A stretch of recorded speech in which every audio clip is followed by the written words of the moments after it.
tristeza vem e sobe, a gente desce,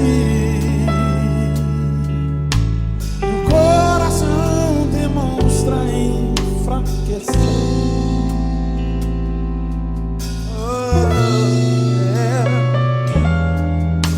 Porém, tal como flores a se olhar, amizades para se perceber, Jesus quer que você o receba e aí perceba que só de amor na vida pode se viver.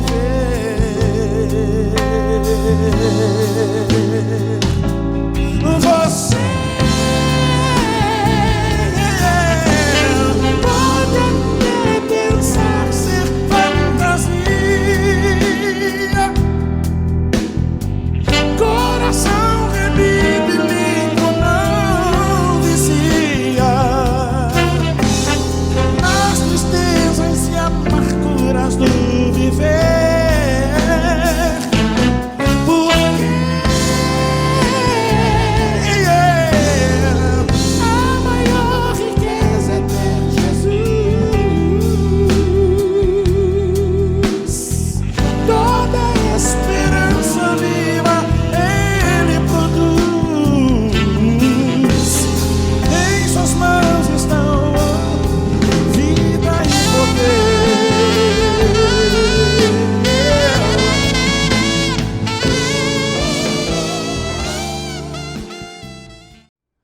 Meu prezado, minha prezada, um bom dia para você. É um prazer nós estarmos juntos nesse domingo, 14 de junho, e termos a liberdade, apesar da quarentena, do isolamento social, termos a liberdade de cultuar ao Senhor nesta manhã com liberdade. Nós vamos orar neste momento e vamos pedir a Deus que nos abençoe. Esse é um dia assim, muito especial, logo mais à noite nós teremos a ceia do Senhor e eu quero orar, quero agradecer a Deus pela liberdade que nós desfrutamos, como foi dito mesmo nesse período, de podermos orar, podermos ler a Bíblia, podermos assistir uma transmissão como essa e outras que você possa acessar na internet, maravilhosas, abençoadoras.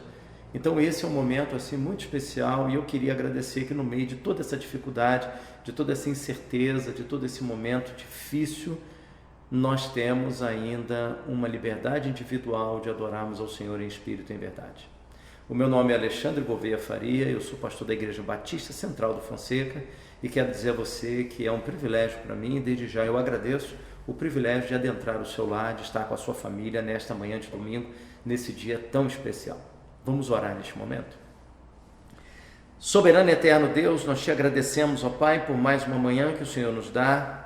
Te agradecemos, ó Deus, porque temos a nossa vitória garantida em Jesus Cristo, pois a Tua palavra nos diz que em Cristo nós somos mais que vencedores. Em nome de Jesus Cristo, nós depositamos toda a nossa esperança nele, confiamos nele, ó Deus, e cremos que vamos vencer esse momento de pandemia, vamos sair vitoriosos dessa configuração para podermos, ó Deus, testemunhar que o Senhor é bom, que o Senhor é maravilhoso, que a Tua benignidade dura para sempre. Em nome de Jesus Cristo, autor e consumador da fé, é que nós oramos hoje. Em nome de Jesus. Amém. Nesse momento, nós vamos adorar ao Senhor através do cântico que será ministrado ao seu coração. E eu peço a você mais uma vez que preste muita atenção e não permita que nada atrapalhe esse momento. Nós já estamos no momento de culto, é um tempo muito breve, aproximadamente 60 minutos. Então vamos aproveitar esse momento ao máximo para estarmos em sintonia na vertical, em sintonia com o nosso Senhor. Em nome de Jesus, amém.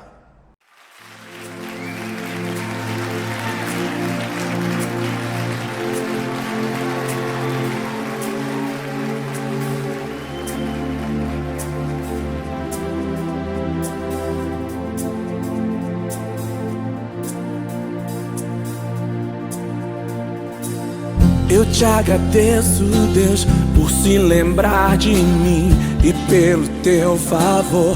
E o que me faz crescer, eu vivo pela fé e não vacilo. Eu não paro e não desisto. Eu sou de Deus, eu sou de Cristo.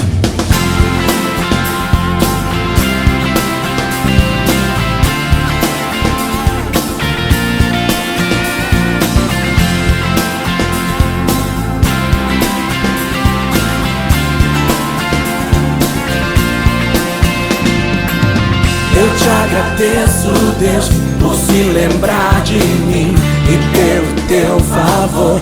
E o que me faz crescer, eu vivo pela fé e não vacilo. Eu não paro, eu não desisto. Eu sou de Deus, eu sou de Cristo. Você mudou a minha história e fez o que ninguém podia imaginar. Você acreditou, isso é tudo. Só vivo pra você. Não sou do mundo, não. A honra, a glória, a força, o louvor a Deus e o levantar das minhas mãos é pra dizer que te pertenço, Deus. Eu te agradeço, Deus, que no deserto não me deixou morrer e nem desanimar. E como aquela mãe que não desiste, você não se esqueceu. Você existe, você mudou a minha história e fez o que ninguém podia imaginar. Você acreditou, isso é tudo. Só vivo pra você. Não sou do mundo, não. A honra, a glória, a força, o louvor a Deus e o levantar das minhas mãos é pra dizer que te pertenço, Deus.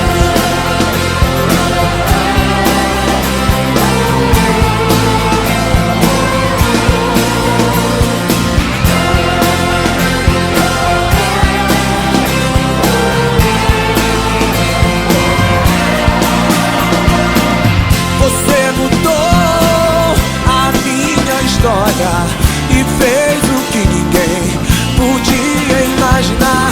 Você acreditou, isso é tudo. Só vivo pra você. Não sou do mundo, não. A honra, a glória, a força, o louvor a Deus e o levantar das minhas mãos é pra dizer que te pertence, Deus. A honra, a glória, a força, o louvor a Deus e o levantar das minhas mãos é pra dizer que te pertenço, Deus.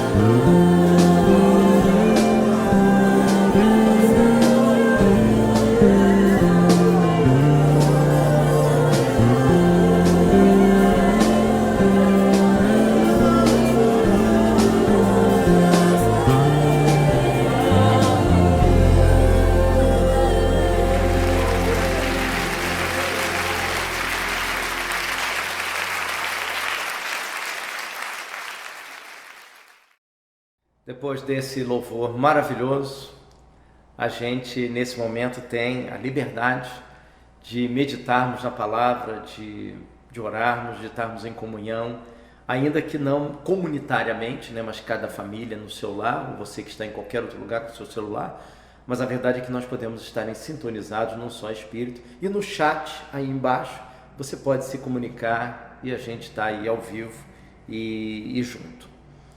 Lembrando que logo mais à noite nós teremos a nossa ceia. Tivemos no domingo passado, o segundo domingo de maio, e hoje, segundo domingo de junho, nós teremos novamente a ceia. Então a gente coloca esse horário da noite justamente para ter esse lembrete de manhã, para ninguém, por esquecimento, deixar de participar. Então você compra lá o pão, você compra o suco de uva, para a gente poder participar desse momento, dessa celebração. Ceia é alimento espiritual na vida de todo aquele que crê.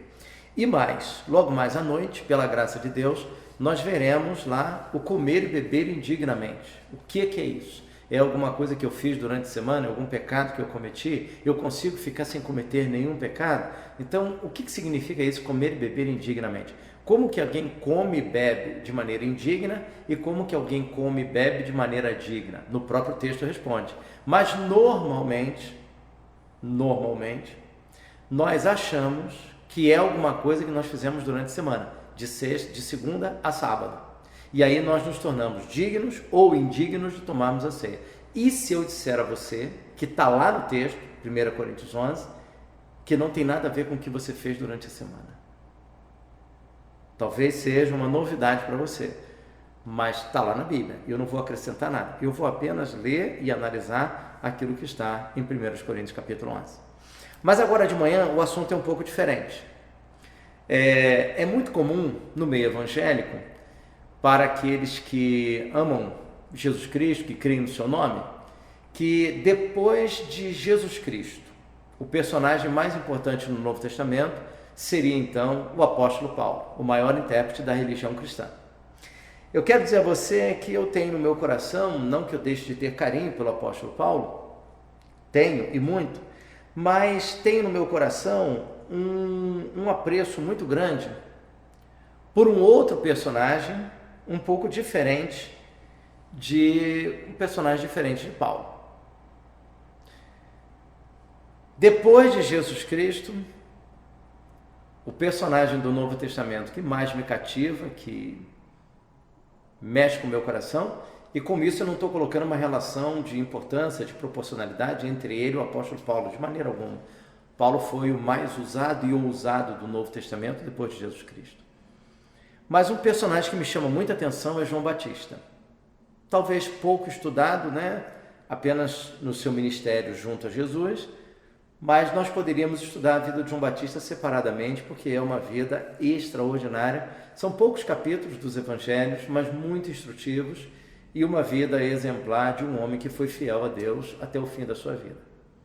Então, o tema desta manhã é João Batista, um homem segundo o coração de Deus. Eu quero ler 4 momentos, 3 nos evangelhos, Mateus e Lucas, e um 4º momento no livro de Isaías.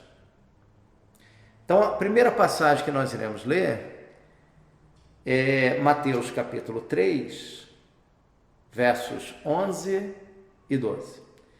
Então, o que é esse homem, João Batista, um homem sujeito às mesmas paixões que nós, um homem pecador, um homem que foi salvo pela graça, que era primo de Jesus Cristo, 6 meses mais velho que ele? O que esse homem pregou? Nós temos uma síntese do que ele afirmou em Mateus 3, 11 e 12.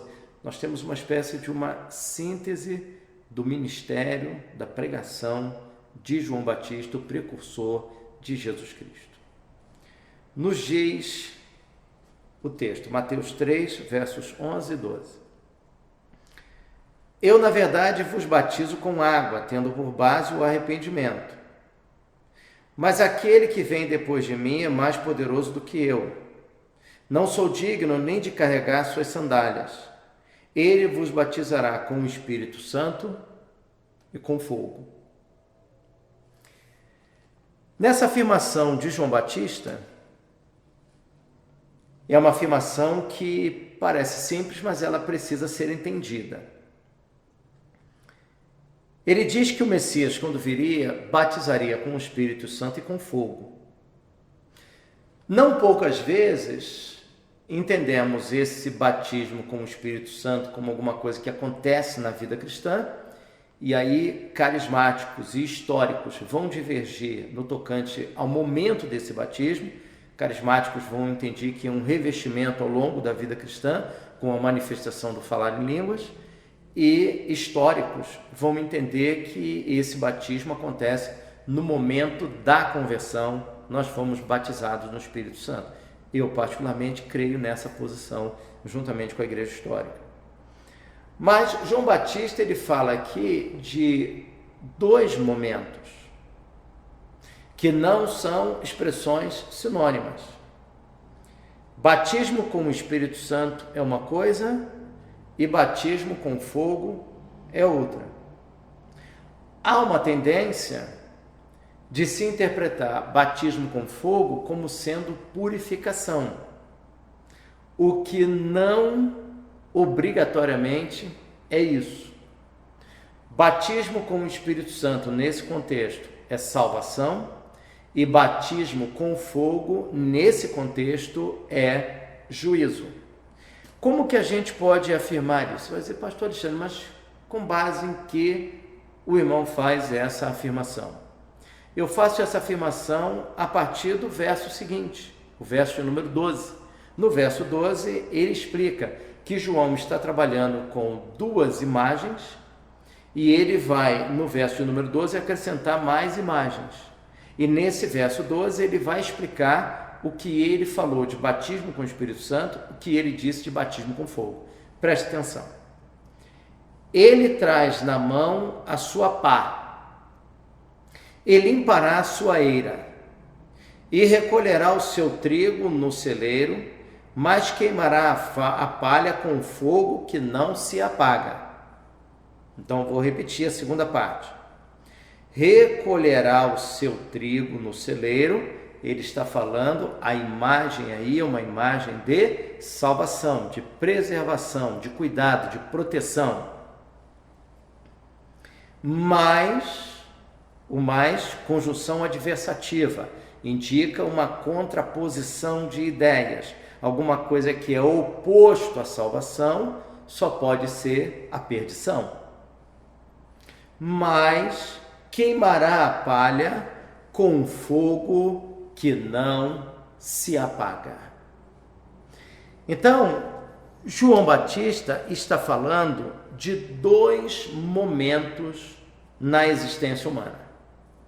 Ele está falando de um batismo com fogo, de um batismo com o Espírito Santo, de um revestimento no momento da conversão, em que o Espírito Santo passa a habitar a sua vida, em que você é imerso na realidade do Espírito. Mas, ao mesmo tempo, ele fala do batismo com fogo para aqueles que não creem, juízo e condenação. Então, ele está falando de duas realidades que estão separadas pelo tempo. Ele está falando de salvação e ele está falando de juízo, de condenação. Então, ele está dizendo que sobre os ombros do Messias, Jesus Cristo, ele tem o poder de salvar e ele tem o poder de condenar para aqueles que rejeitam a sua graça. Essas duas realidades de salvação e juízo estariam separadas por um intervalo de tempo que nós podemos chamar de era do Espírito ou era da igreja, ou tecnicamente os estudiosos chamam de já, mas ainda não. É como se houvesse dois picos, montanha A e montanha B. Montanha que fala sobre salvação, montanha que fala sobre juízo. Mas imagine você se João Batista estivesse num olhar longitudinal e ele estivesse olhando os dois picos. Teria aqui o pico da salvação, o primeiro, e depois o pico indicando o juízo. Num olhar longitudinal, num corte lateral, ele poderia ver as duas coisas como se fossem a mesma coisa, só que havia entre salvação e juízo um intervalo de tempo entre eles. E é esse intervalo de tempo que nós estamos. Nós estamos na era da salvação, inaugurada a salvação de Jesus Cristo. Chegaremos ainda à época do juízo. Mas para João Batista, as duas coisas pareciam ser a mesma coisa. O mesmo Messias que trará a salvação, trará ao mesmo tempo o juízo. Não, esse Messias trouxe a salvação para essa realidade, para esse tempo, para o interior da história. Mas o juízo era alguma coisa ainda futuro. Esse juízo final ainda não aconteceu, ainda é futuro. Então, na pregação de João Batista, ele percebe salvação e juízo. Mas ele não vê só isso. João Batista tem uma visão holística, uma visão ampla da vida. Ele percebe a contribuição do Evangelho não só para a salvação da alma ou do espírito, da realidade material, mas uma salvação que também atinge o corpo, as necessidades do corpo, e uma salvação que se espraia, que se espalha por toda a realidade humana. É isso que ele vai apontar em Lucas capítulo 3, de 10 a 14. Então eu peço a você que abra sua Bíblia em Lucas capítulo 3, de 10 a 14. Vamos analisar a proposta ética de João Batista. O que João Batista fala sobre a realidade do Evangelho quando o Evangelho atinge esta realidade a qual nós estamos inseridos. Esse Evangelho não é só para as necessidades espirituais ou aquelas necessidades que nós classificamos como espirituais. Leitura da Bíblia, jejum, oração, missões, evangelização. Não, esse Evangelho também toca e tangencia a realidade material que nós vivemos. A presença do reino de Deus, trazido por Jesus Cristo, tangencia toda a realidade humana. E isso às vezes é difícil da gente entender, porque nós achamos que existem setores da vida humana que não são tocados pelo Evangelho. Você quer ver um exemplo? A economia não pode ser tocada pelo Evangelho. A política não pode ser tocada pelo Evangelho, ou seja, a política, por exemplo, é uma área onde muitos crentes têm resistência sobre a participação do cristão nessa arena. Então o crente pode participar de tudo, mas, por exemplo, da economia ele não deve participar, da política ele também não deve participar, porque é um ambiente muito ruim, cheio de corrupção, cheio de brigas, de calúnias, de difamação, de engodo, de engano. Então o crente não deve participar. Mas Jesus não diz que nós somos sal na terra e luz do mundo? Nós não temos exemplo na Bíblia, por exemplo, de Neemias, que participou da política, era copeiro do rei. Nós não temos exemplo de Daniel, de Sadraque, Mesaque e Abednego. Nós não temos o exemplo de Davi. Nós não temos o exemplo de José, que foi segundo homem na terra do Egito. Então a Bíblia fala sobre essa realidade, aponta a participação de cristãos e esses cristãos abençoaram a sua geração, mesmo estando num ambiente pagão, como Daniel e José, por exemplo, e Neemias. Mas hoje, a cristandade de hoje se entende mais sábia, mais justa, mais santa do que esses crentes do passado. E eles são capazes de olhar para esse exemplo bíblico e dizer que foi naquela época e que não é hoje. Só que Jesus Cristo vai mostrar, através da palavra de João Batista, nessa passagem que nós iremos ler, que esse evangelho tangencia todas as realidades. Todas as realidades são tocadas. Esse evangelho que vem de Deus atinge o coração humano, atinge a individualidade humana, é salvífico na sua essência, mas se desdobra na história, na contemporaneidade, na materialidade, nos fenômenos humanos. Vamos prestar atenção sobre a proposta ética de João Batista. Ele levanta aspectos para nós não fazermos e aspecto para nós fazermos. Então, o que nós não devemos fazer e o que nós devemos fazer? Lucas capítulo 3, de 10 a 14. Então as multidões lhe perguntavam: o que devemos fazer? Eu queria pontuar o verbo fazer. O verbo fazer, ele não entra na ação salvífica de Deus.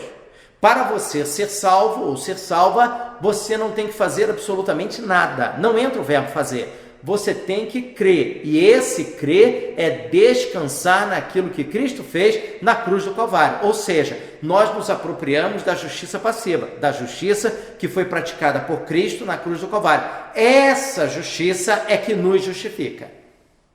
Então, o verbo fazer, ele só entra após a experiência de conversão. Uma vez tendo ocorrido a conversão, então nós perguntamos agora o que devemos fazer à luz dessa experiência, desse novo viver, desse novo mover, que é o Espírito de Deus na nossa vida.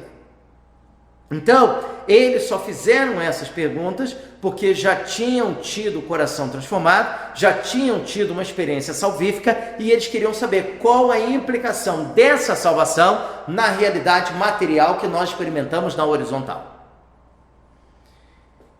Ele respondia, João Batista respondia: quem tem 2 túnicas, reparta com o que não tem nenhuma. Então, quem tem 2 túnicas, não precisa ter 3, não precisa ter 4, não precisa ter 5, não precisa ter 10, basta ter 2. Sendo que, no contexto em que ele está falando, a primeira túnica era para ser usada durante o dia e a segunda túnica era usada durante a noite, quando a temperatura caía muito e fazia frio. Então havia necessidade da segunda túnica. Mas ele diz o quê? Para você repartir, para você abençoar, você só não vale ficar nu. Mas se você tem 2 túnicas, você pode dividir. Se você tem 2 camisas, você pode dividir. Se você tem 2 pares de sapato, você pode dividir. Se você tem 2 calças jeans, você pode dividir. Ou seja, nós podemos dividir, basta ter 2. Então, uma marca levantada pela ética cristã, levantada e afirmada por João Batista, é a generosidade. O coração daquele ou daquela que foi transformado é um coração marcado pela generosidade. Quem tem 2 túnicas, reparta com o que não tem nenhuma. E quem tem alimento, faça o mesmo. Então a ideia de partilhar, a ideia de repartir, é uma experiência que tem que fazer parte do coração que foi transformado. É uma experiência que precisa fazer parte do nosso viver diário. Nós precisamos ser conhecidos sobre a face da terra como pessoas generosas. Esse é um desafio, porque nós aceitamos da ética o compromisso individualista. Então nós aceitamos o não roubar, o não mentir, o não trair e por aí vai. Mas quando falamos na generosidade, quando falamos na materialidade, quando falamos em dividir dinheiro e abençoar outras pessoas, aí a cristandade pula dessa altura. E eu quero dizer mais a você: esse dividir não está ligado a quanto se tem. Esse dividir, você pode ter um salário de R$2.000 e ser uma pessoa generosa. Você pode ter um salário de R$20.000, de R$30.000, de R$40.000 e não ser uma pessoa generosa. Ou seja, a generosidade não está ligada a quanto se tem. Está ligado ao coração permitir que a graça o domine. Então ele respondia: quem tem 2 túnicas, reparta com o que não tem nenhuma, e quem tem alimento, faça o mesmo. Então não é repartir com quem tem. Ele estabelece um critério. É repartir com quem não tem. O apóstolo Paulo vai falar lá na carta aos Tessalonicenses: aquele que não quer trabalhar, que também não coma. Então ele não está falando de quem não está conseguindo emprego, ele não está falando daquele ou daquela que está impossibilitado de trabalhar, que está doente, por exemplo. Ele está falando de alguém que não quer trabalhar. Vamos continuar? Quem tem 2 túnicas, reparta com o que não tem nenhuma. E quem tem alimento, faça o mesmo. Vieram também alguns publicanos para ser batizados e perguntaram-lhe: mestre, que devemos fazer? Quem são os publicanos? Publicanos são judeus que estão mancomunados com o Império Romano, que cuidam da alfândega. E esses judeus que cuidam da alfândega normalmente cometiam corrupção, cobrando mais do que o tributo estabelecido por Roma. Essa galera que teve uma experiência salvífica, que foi transformada, veio até João Batista. Então, se eles participam de um ambiente que é considerado um ambiente corrompido, onde as pessoas cobram mais do que se deve, onde as pessoas não valorizam, onde as pessoas pagam mais porque são cobrados além daquilo que é estipulado pela lei, então eles, na verdade, deveriam sair dessa arena. Se eles estão em um ambiente que é um ambiente tremendamente corrompido, que exige que se cobre além daquilo que foi estabelecido, então agora que eles tiveram o coração transformado, foram comprometidos com Jesus Cristo, tiveram uma experiência de salvação, então eles têm que sair desse meio imediatamente. Não! Não é isso que João Batista vai dizer.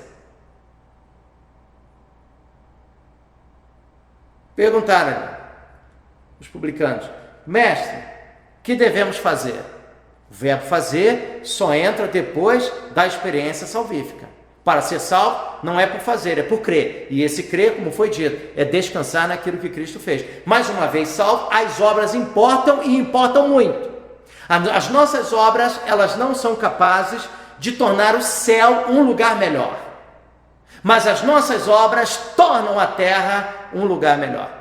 A nossa ética individual ou social, ela não é capaz de enriquecer o céu. Mas a nossa ética, ela é capaz de enriquecer a terra. Ela é capaz de diminuir o sofrimento, não daqueles que estão no céu, mas diminuir o sofrimento daqueles que estão na terra. Então, na lógica do pensamento recorrente em nossos arraiais, em nosso tempo, se alguém participa de um ambiente corrupto, se a pessoa é, por exemplo, um PM, se ele trabalha na alfândega, cobrança de impostos, se ele trabalha numa empresa que pratica corrupção, então ele imediatamente, no momento em que ele se converte, ele tem que pedir demissão e largar a função que ele ocupa. Não foi isso que João Batista disse.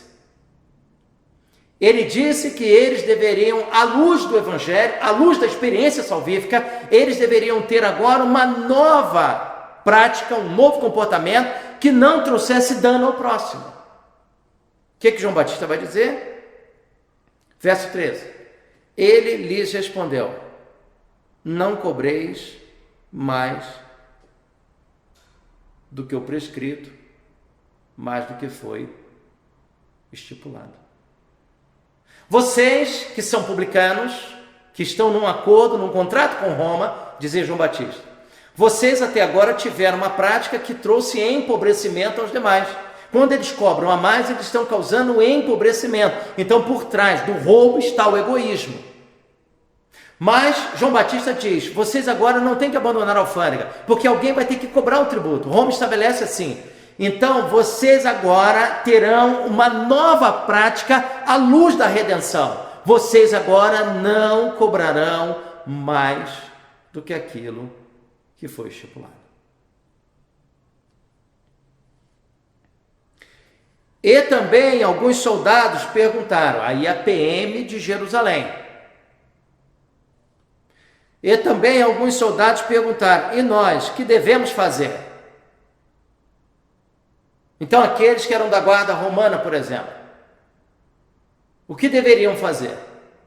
Então você observa que o Evangelho, ele responde à demanda de cada grupo na sociedade.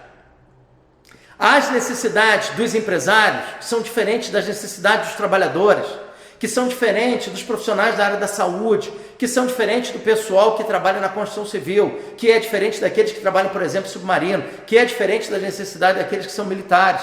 Então, cada profissão tem as suas peculiaridades e o Evangelho adentra essas realidades e o Evangelho toca todas essas realidades. Repare, não é um Evangelho só para a alma ou só para o espírito, mas é um Evangelho que toca a realidade que está ao nosso redor. João Batista propõe uma ética abençoadora, uma ética movida pelo amor ao próximo. E também alguns soldados perguntaram, e nós, que devemos fazer? Ele lhes disse, de ninguém tomeis nada à força.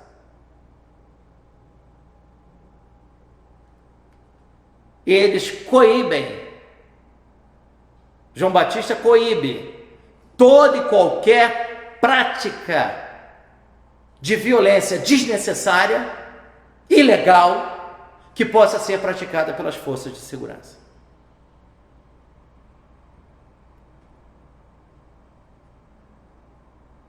De ninguém tomeis nada à força. Eu volto a dizer, não estou negando o uso da força, porque as forças de segurança, o nome já diz, são forças de segurança. E elas não estão ali para entregar um buquê de flores ao meliante, ao criminoso. O que eu estou dizendo é que essa força, ela não pode ser usada fora da lei. Porque se essa força é usada ao bel prazer do agente público, nós estamos em maus lençóis porque não conseguimos lutar contra as forças de segurança, somos civis. Então, pode chegar um momento em que seja necessário às forças de segurança o uso da força. E se assim acontecer, ela estará cumprindo o seu papel estabelecido na Constituição e orientado biblicamente. O que Jesus está colocando é para não tomar nada à força de ninguém. Essa força precisa ser orientada antes de ser usada.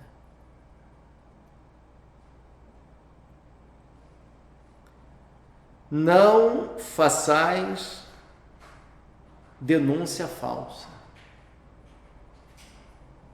As forças de segurança, a PM da época, como cristãos, com uma mentalidade transformada, com um coração transformado, à luz dessa nova experiência,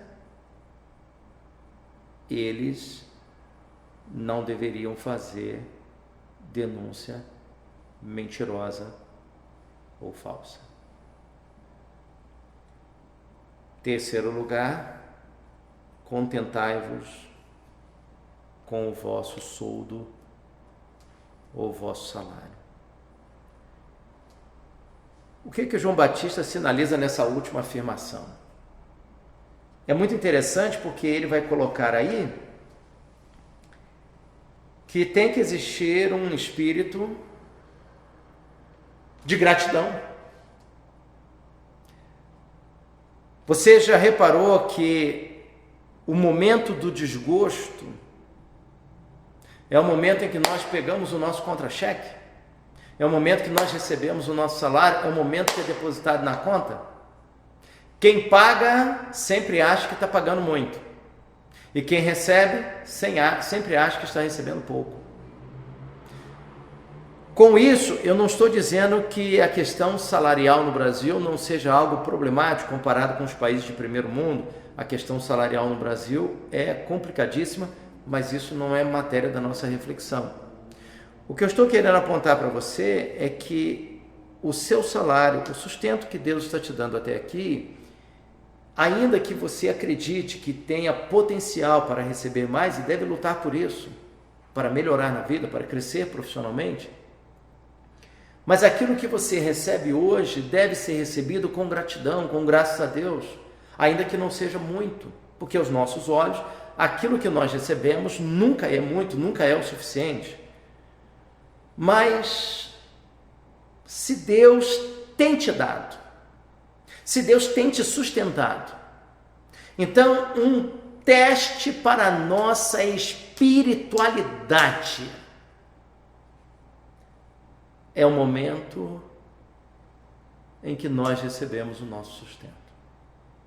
Se você no final do mês fechou o valor que você vai receber na venda, ou no comércio, o Prolabore, e no dia 5 do mês é depositado aquele provento, é depositado o seu salário, é depositada a sua comissão, e você naquele momento, aquele valor não é tudo que você gostaria de ganhar, ou que você entende que poderia e deveria receber pela qualificação profissional que você tem e pelo seu comportamento ético na empresa ou no lugar que você trabalha.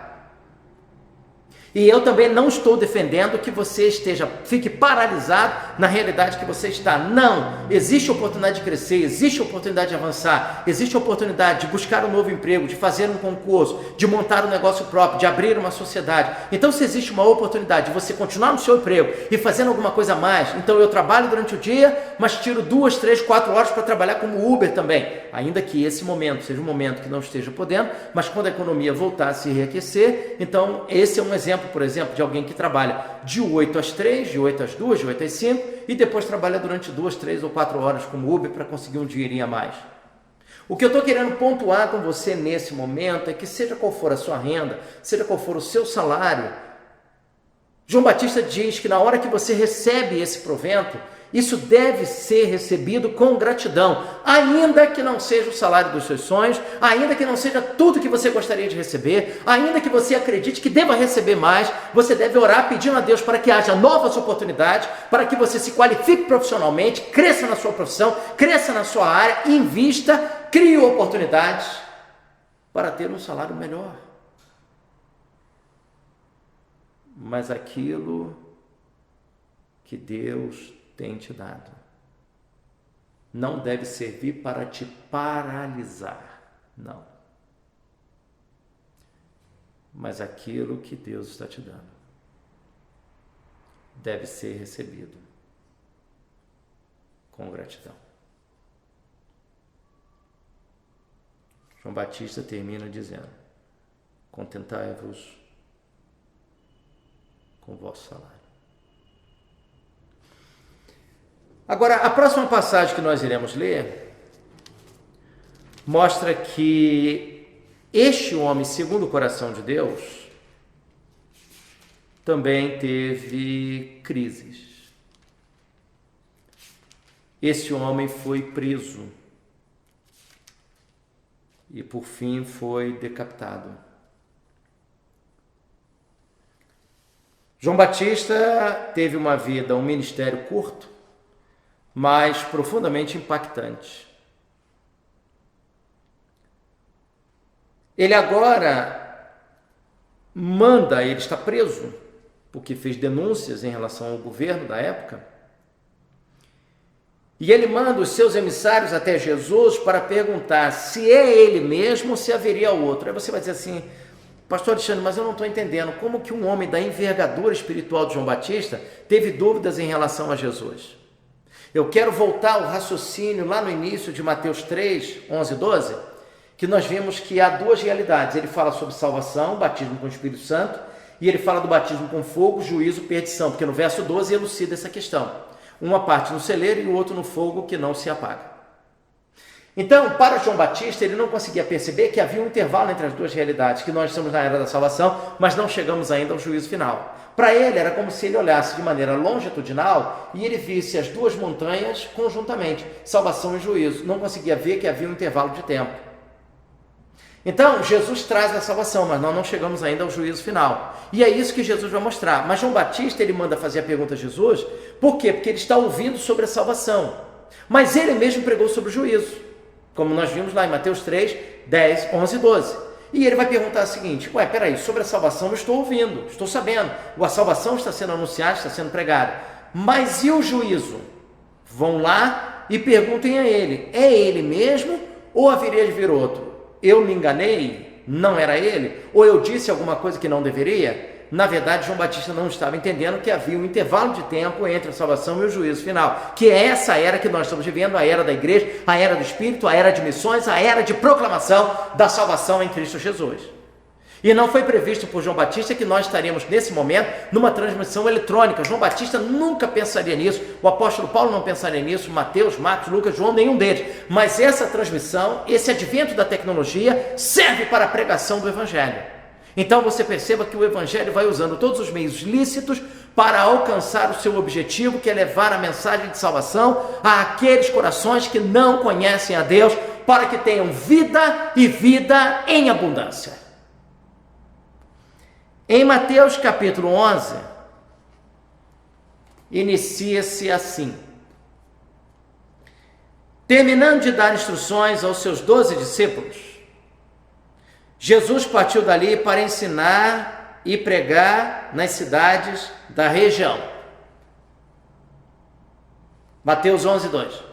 Ao ouvir falar das obras de Cristo, do cárcere, João mandou seus discípulos perguntar-lhe: tu és aquele que deveria vir ou devemos esperar outro? E a dúvida de João é tremendamente simples. O motivo: ele está ouvindo sobre a salvação, mas ele mesmo anunciou salvação e juízo, mas não percebia que havia um intervalo de tempo entre ambos. Estamos na era da salvação, estamos na era do Espírito, estamos na era da pregação, de missões, mas não chegamos ao juízo final. Ele então vai mandar os seus emissários até Jesus para fazer essa pergunta. Eu queria tirar uma lição dessa história. Mesmo homens comprometidos com Deus, como era o caso de João Batista, mesmo homens que amavam a Deus e levaram esse compromisso até o fim da sua vida, até as últimas consequências, a ponto de perder a cabeça por esse compromisso, literalmente. Mesmo homens que eram ligados a Jesus, próximo como ele, que era primo, precursor de Cristo, mesmo um homem admirado que chegou a ser confundido com Jesus Cristo, a multidão chegou a ficar meio perplexa, meio atônita, em dúvida se seria ele o Cristo ou não. Então João Batista chegou a ser confundido com Jesus Cristo. Imagine eu e você sermos confundidos com Jesus Cristo. É muita honra, é muito privilégio. João Batista foi confundido, possivelmente, se seria ele o Cristo ou não. Mas o que me chama a atenção na pergunta é o fato de que gente comprometida com o reino de Deus, com Deus, teve dúvidas. Então, ter dúvidas não é pecado. O problema que essa história mostra, e ela mesma resolve, é que a dúvida, ela pode ser um ponto de partida. É possível termos dúvidas sinceras e fazermos perguntas sinceras a Deus. Mas a dúvida não pode ser um ponto de chegada. Qual é a conclusão a qual chegamos? Chegamos à conclusão de que não há conclusão. Não! A dúvida pode ser um ponto de partida, mas nunca deverá ser um ponto de chegada. João Batista, no caso, ele teve dúvidas. Ele mandou seus emissários até Jesus para esclarecer a sua dúvida. Não é pecado ter dúvidas, mas elas não podem ser o ponto de chegada. Elas devem ser o ponto de partida apenas. Tu és aquele que deveria vir ou devemos esperar o outro? Mateus 11, verso 4. Jesus lhes respondeu, deu a resposta aos emissários de João Batista, e os discípulos, os apóstolos, os 12 que estavam ali, ouviram a pergunta e também ouviram a resposta. Então Jesus elucidou para todos que estavam ali. Vamos ver a resposta? Ide e contai a João as coisas que ouvis e vedes. Os cegos veem, os paralíticos andam, os leprosos são purificados, e os surdos ouvem, os mortos são ressuscitados, e aos pobres é anunciado o Evangelho. Vamos voltar nessa passagem, que ela é muito rica. Os cegos veem, os paralíticos andam, os leprosos são purificados, os surdos ouvem, os mortos são ressuscitados, e aos pobres é anunciado o Evangelho. Mas, na verdade, Jesus tomou essa citação que ele está falando, é uma citação de Isaías 35, versos 5 e 6. Vamos abrir lá? Isaías capítulo 35. Isaías 35, 5 e 6. No verso 6 é apenas a parte A do verso. Então, Isaías 35, verso 5 todo, e o verso 6, apenas a parte A. Vamos lá. Então os olhos dos cegos serão abertos, e os ouvidos dos surdos se desobstruirão. Então o coxo saltará como servo, e a língua do mundo cantará de alegria. Vou ler novamente. Então os olhos dos cegos serão abertos, e os ouvidos dos surdos se desobstruirão. Então o coxo saltará como servo, e a língua do mudo cantará de alegria. Você consegue perceber que quando Jesus faz uma citação mais ou menos livre desse texto, ele faz alguns acréscimos.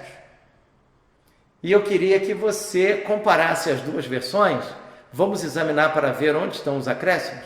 Vamos lá? Mateus capítulo 11 diz o seguinte, começa assim, os cegos veem. Vamos lá em Isaías 35, verso 5. Então os olhos dos cegos serão abertos. Beleza, Jesus está citando Isaías. Continuação. E os paralíticos andam. Como é que está lá? No verso 5. E os ouvidos dos surdos se desobstruirão. Então o coxo saltará como cedro. Então o coxo aqui, a mesma ideia do paralítico. Os leprosos são purificados. Tem leproso aqui? Então o coxo saltará, os cegos serão abertos, os ouvidos se desobstruirão e o mudo cantará. Então não tem a ideia do leproso sendo curado. Não está. E os surdos ouvem. Está lá. Os mortos serão ressuscitados. Não está em Isaías falando sobre ressurreição de mortos. E aos pobres é anunciado o Evangelho. Você consegue perceber que quando Jesus faz a citação de Mateus, de Isaías 35, 5, 6, a parte A, ele faz alguns acréscimos? Então tente entender. Quando nós lemos Mateus e ouvimos a fala do Messias, estamos ouvindo a fala de Jesus Cristo, ele é tudo que foi profetizado no Antigo Testamento e mais do que foi profetizado no Antigo Testamento. É a primeira lição. Ele, no Antigo Testamento, não fala, por exemplo, de morto sendo ressuscitado, não fala do Evangelho sendo anunciado aos pobres. Então você percebe que o que foi profetizado em Isaías 35, 5 e 6a está sendo cumprido em Mateus capítulo 11. Só que está sendo cumprido numa dimensão ainda maior do que aquela que foi profetizada em Isaías 35. Então, perceba, Jesus é tudo que o Antigo Testamento afirmou sobre ele, e ele é mais do que aquilo que foi afirmado no Antigo Testamento. Segunda lição interessante, João, no Evangelho de João, vai dizer, olha, se tivesse reunido todos os livros da época, todo o papel, não teria como ter sido escrito tudo aquilo que Jesus fez.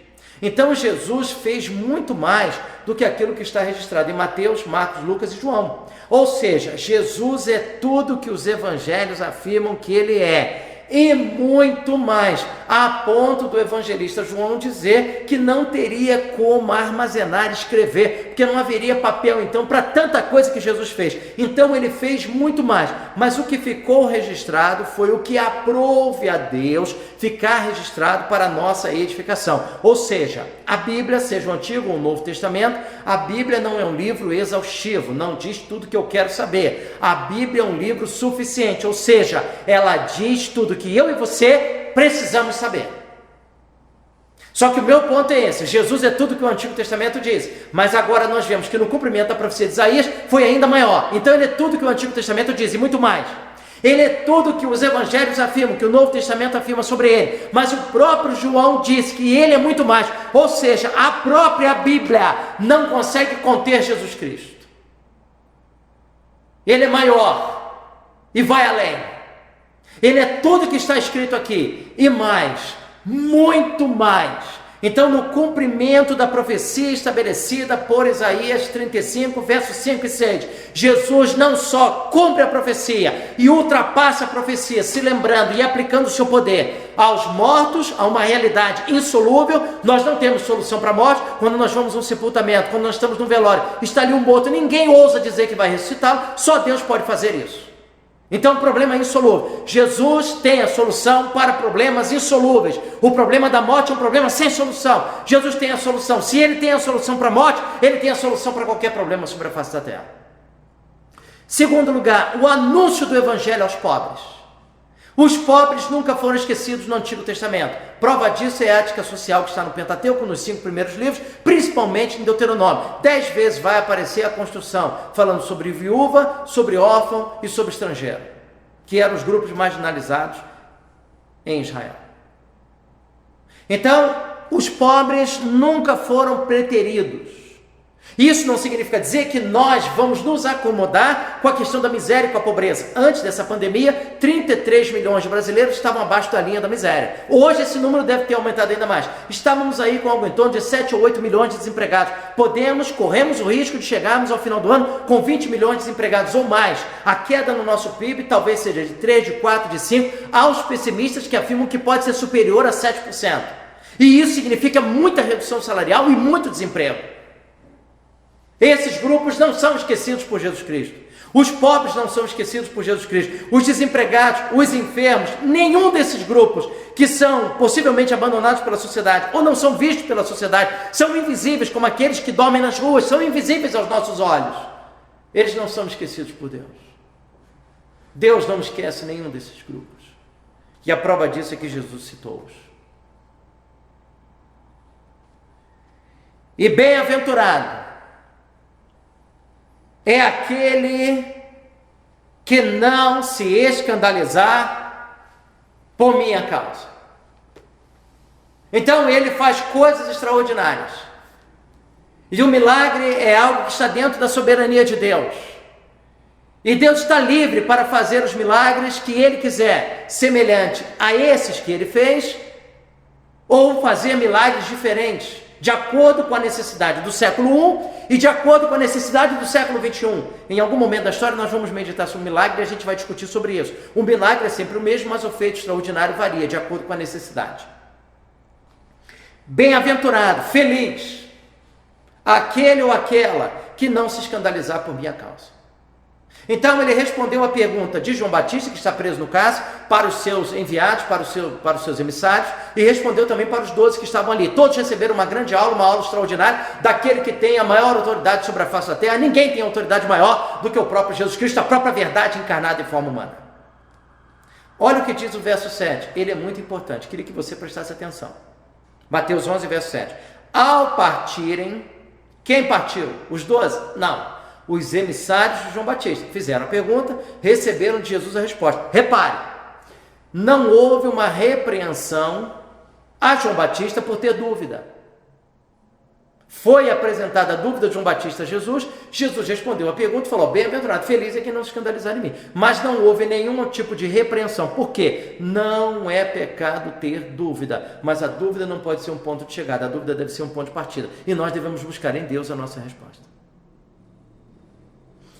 Ao partirem, os emissários de João Batista, ao partirem, Jesus começou a falar às multidões a respeito de João. Então estão ali, perceba, as multidões, estão ali os 12, estavam ali os emissários de João Batista, toda aquela galera.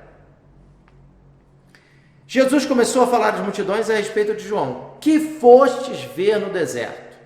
Um caniço agitado pelo vento? Mas o que foste ver? Um homem trajado de roupas finas? Aqueles que vestem roupas finas estão nos palácios dos reis. Então, o que fostes ver? Um profeta? Sim, vos digo, e muito mais do que um profeta. Este é aquele de quem está escrito: estou enviando à tua frente o meu mensageiro, que preparará o teu caminho diante de mim. Então, João Batista é oficialmente o precursor de Jesus Cristo, aquele que abre o caminho. E Jesus Cristo se submete ao batismo de João. Em verdade vos digo que entre os nascidos de mulher não surgiu outro maior que João Batista, mas o menor no reino do céu é maior que ele. Desde os dias de João Batista até agora, o reino do céu é tomado à força. Os que se utilizam da força apoderam-se dele.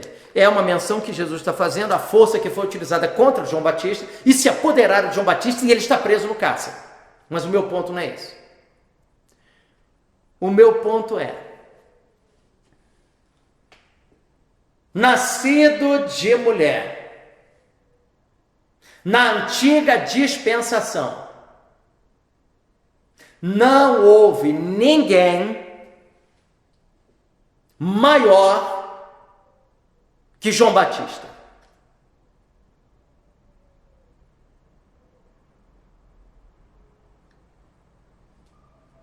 Em verdade vos digo, verso 11, que entre os nascidos de mulher não surgiu outro maior que João Batista. Então não houve na antiga dispensação que João Batista fez, que na antiga dispensação do Antigo Testamento, até João Batista, que é o precursor de Cristo, até João Batista, que ele é o último profeta da linhagem dessa antiga dispensação. Até João Batista, ninguém foi maior do que ele. Eu quero encerrar minha palavra pontuando o seguinte: João Batista recebeu o maior elogio que um mortal pode receber sobre a face da terra. Nenhum outro personagem bíblico recebeu de Jesus o elogio que João Batista recebeu. Mas eu queria pontuar sobre esse elogio. Observe comigo. A pessoa que está sendo elogiada é alguém que está na cadeia. Então, uma coisa é estar preso por crime que se cometeu. Outra coisa é estar preso em nome do Evangelho, sabendo-se diante de Deus totalmente inocente. E não foi só João Batista, a história registra inúmeros que foram presos injustamente e hoje devem ser homenageados, lembrados por nós, porque foram presos por causa do Evangelho e não por causa de crime que cometeram. Então, quem está recebendo esse elogio é alguém que está na cadeia. Nós podemos elogiar alguém que está na cadeia, desde que esse alguém esteja em nome do Evangelho, não porque cometeu o crime. Segundo lugar, essa pessoa elogiada por Jesus é um homem que, não obstante a sua envergadura espiritual, a sua importância para o projeto salvífico de Deus, ser precursor, primo de Jesus Cristo, não obstante tudo isso, uma biografia extraordinária, esse homem que recebeu esse elogio, o maior elogio sobre a face da terra que Jesus fez, é um homem que tinha dúvidas. Então, pessoas que têm dúvidas também podem ser elogiadas por Deus. A dúvida não é pecado. Terceira e última lição para encerrar.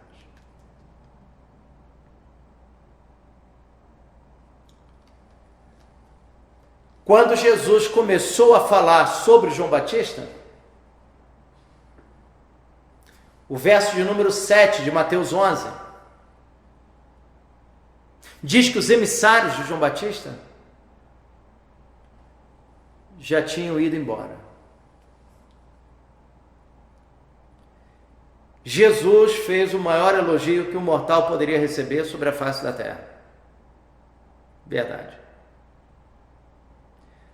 Mas o próprio elogiado, João Batista, nunca soube deste elogio.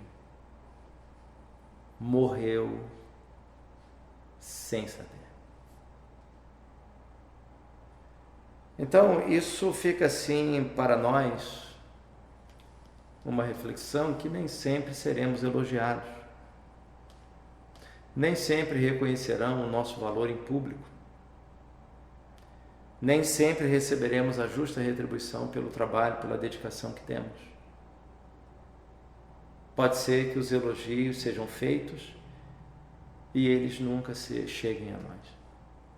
Um elogio sincero, um elogio verdadeiro, e quando nós recebemos e entregamos para Deus, é uma bênção. Mas pode ser que você tenha feito muita coisa boa no seu local de trabalho e te mandaram embora. Que você tenha feito muita coisa boa para seus familiares e hoje, quando você precisa de ajuda, eles não reconhecem isso. Pode ser que você tenha feito, como mãe, como pai, tenha feito tudo pelo seu filho, pela sua filha na criação deles todo o esforço, toda a dedicação, todo o sofrimento, toda a luta para que eles chegassem à fase adulta. E hoje eles podem retribuir e eles não fazem, eles não retribuem, eles não reconhecem.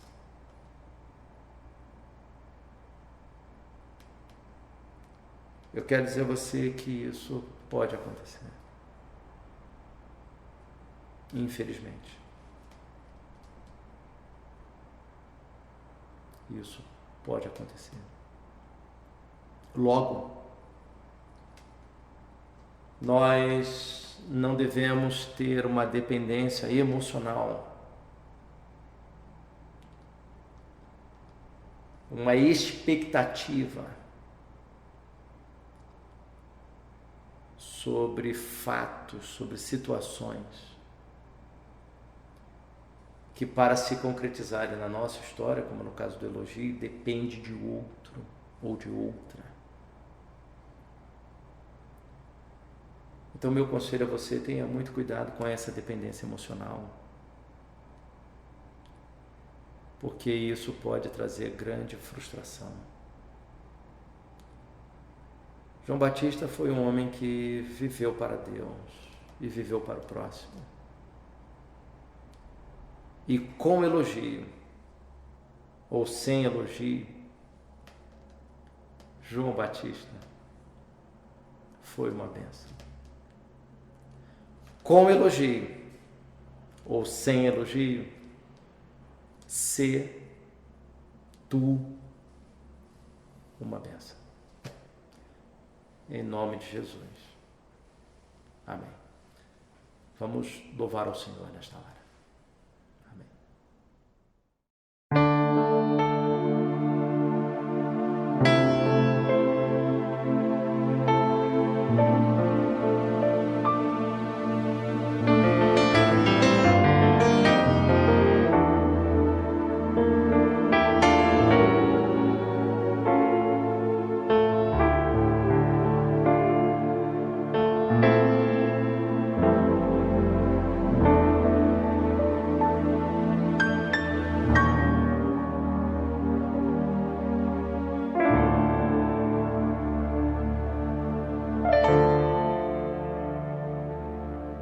Ensina-me a amar, mesmo quando só há ódio ao meu redor.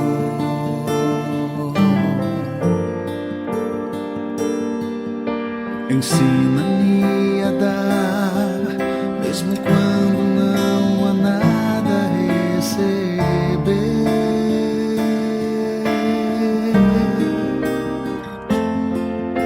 Ensina-me a aceitar tudo que tens preparado para mim, confiando que tudo está nas tuas mãos e que tudo vem de ti, Senhor.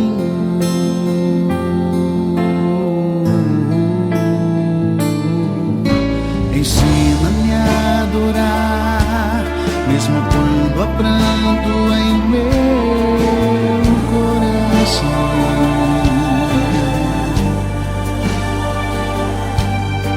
Também a perdoar, como a mim tens revelado teu perdão.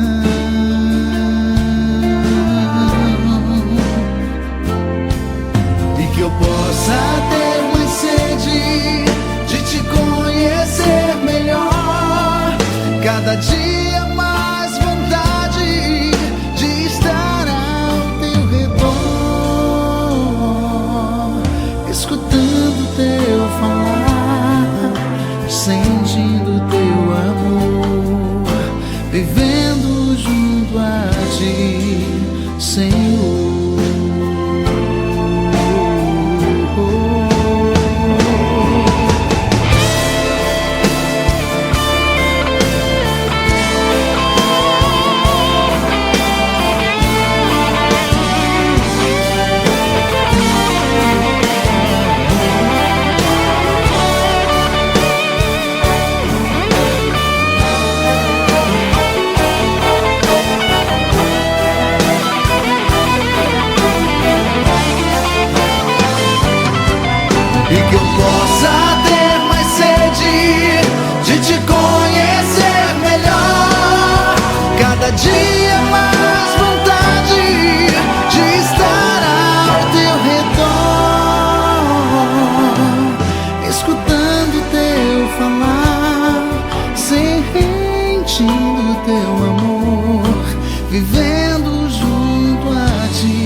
vivendo junto a ti, Senhor, vivendo junto a ti.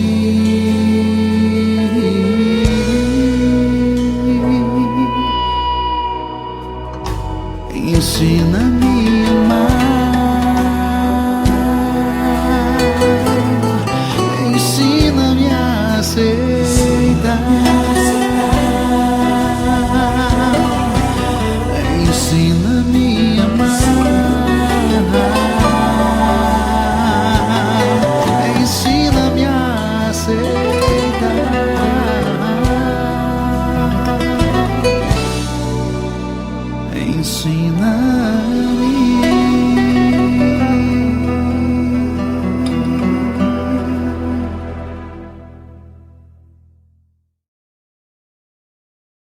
Bem, nós estamos caminhando para o final e eu quero dizer a você que daqui a algum tempo, em algum momento da história, nós vamos fazer uma reflexão mais sistemática nesse personagem João Batista, que é alguém que fala muito ao meu coração, mas isso não será agora, será numa data posterior.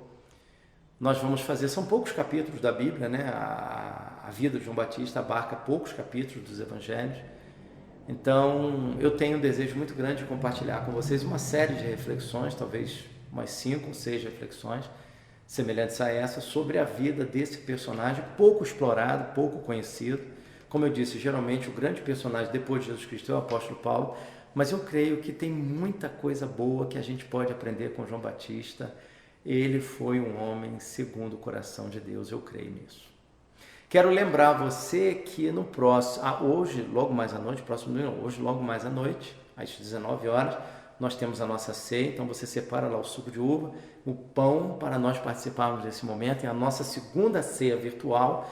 A primeira foi no segundo domingo de maio, e agora hoje, no segundo domingo de junho, nós realizaremos a nossa segunda ceia virtual. Eu nunca imaginei na minha vida que iria celebrar uma ceia virtual, mas esse momento de pandemia está revelando um monte de coisa, inclusive que pastor também celebra ceia sem ninguém presente. Estamos eu aqui, o Gabriel que me ajuda, tem mais ninguém, mas tem você do outro lado participando desse momento. Então, essa pandemia está revelando um monte de coisa.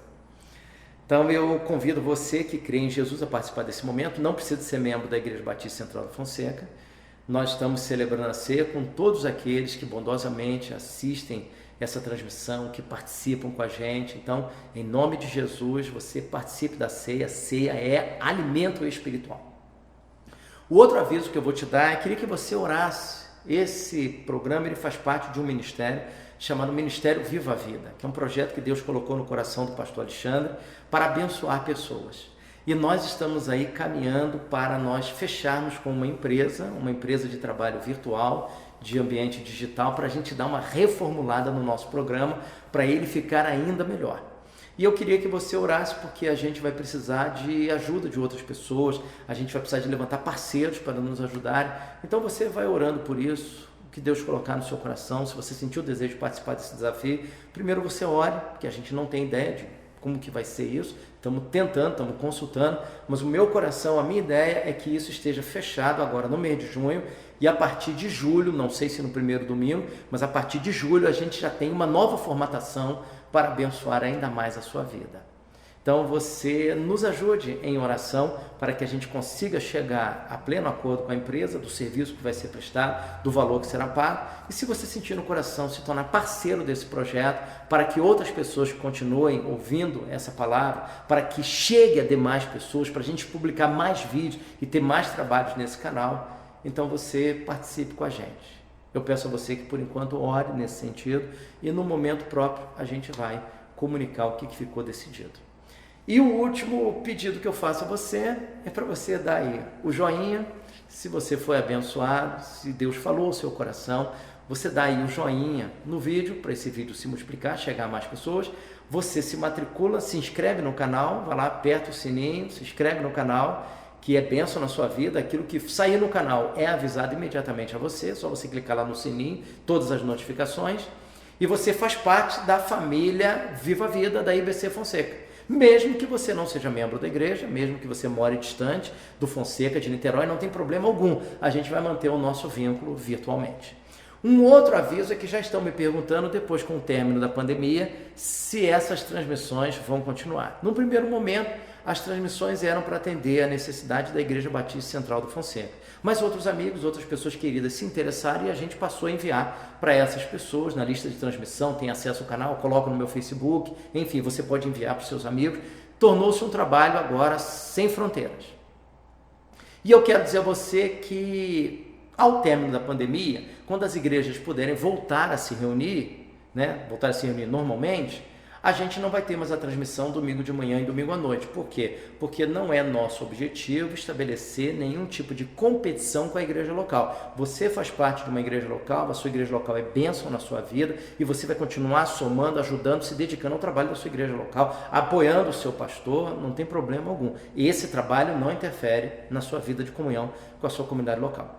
Então, uma proposta que nós temos, que vai depender desse acerto que nós estamos fazendo, é termos uma transmissão no domingo à tarde, às 2 ou às 15 horas, a gente vai definir o horário, mas provavelmente um desses dois horários. Por quê? Porque não é nosso objetivo competir com o trabalho da igreja local. Assim como eu gostaria que tivesse imenso respeito à minha igreja, a qual eu dirijo, não é minha, é de Cristo, mas a qual eu dirijo, eu também tenho imenso respeito aos pastores, aos colegas que dirigem as respectivas igrejas locais e não é meu objetivo criar nenhuma competição. Nenhuma.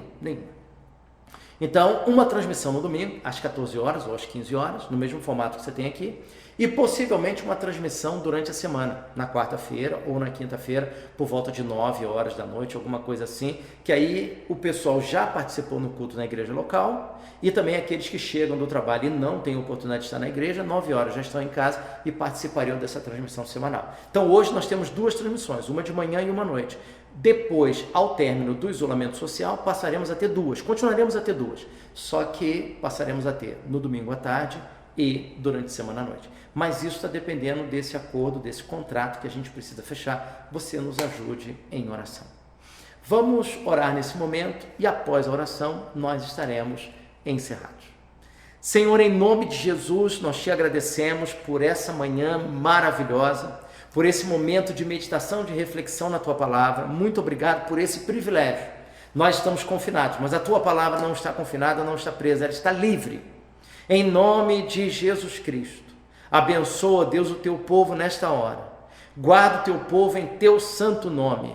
Proteja-os, dê um domingo maravilhoso.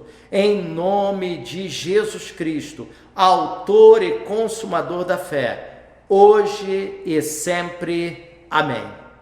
Que Deus te abençoe, em nome de Jesus. Amém.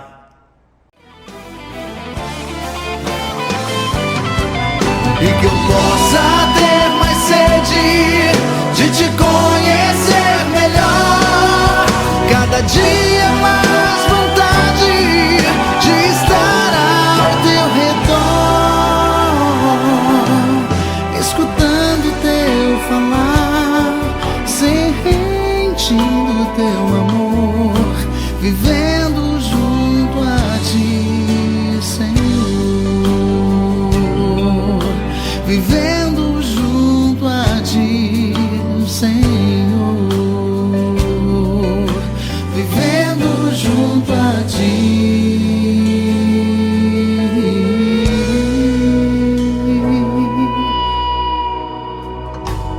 Ensina-me a amar